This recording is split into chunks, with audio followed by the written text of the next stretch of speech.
Ерсұлтан деген сен ба? Осы ғой, Ерсұлтан деген. Иә, мен.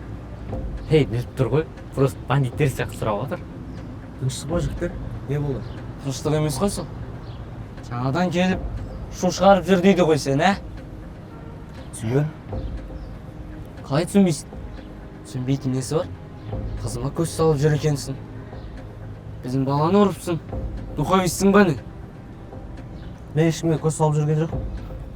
Баланы қарап алмай тұрсаң, бұл өз бастығы. Ачо, ответке беретін мықтысың ба не? Мен мықтымын деген жоқпын. Жүрші әтке. Қолым бос емес. Қалай сонда қолың бос емес?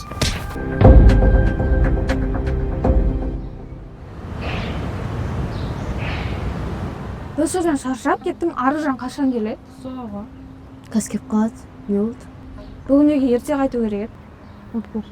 Оны неғып маған айтып тұрсың? Аружан өзі келеді, Аружан өзінен сұрайсың. Иә. Мен де қайтуым керек еді негізі. Қайда қайтпақшысың? Үйге. Айтшы сен назыммен бересек жүргің келіп жатыр ма? Жоқ. Онда болса бұл түліктен бітіресіңдер, потом қайтасыңдар ма? Ладно. Кеттік.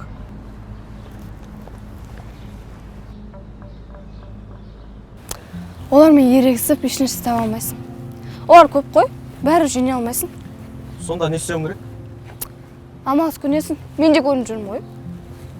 Енді сен жігіттерден таяқ жемейтін шығарсың. Біздің сыныптағы Аружан, мен одан қорқам. Қанша қарсыластық көрсетейін десем де, шамам жетпейді.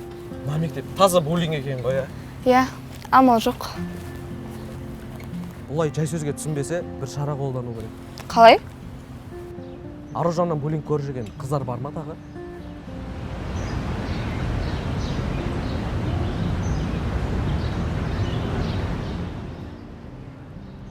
Шаршап кеттім. Мектепке барғым келмейді. Келесі апта басқа мектепке алсам да? Ол мектепте бұндай проблема жоқ деп ойлайсың ба? Тура осындай қысым көрсететін адамдар болады ол жақта да. Проблеманы қашып емес, шешіп құтыласың. Сонда не істемекшісің? Менде бір идея бар. Қандай?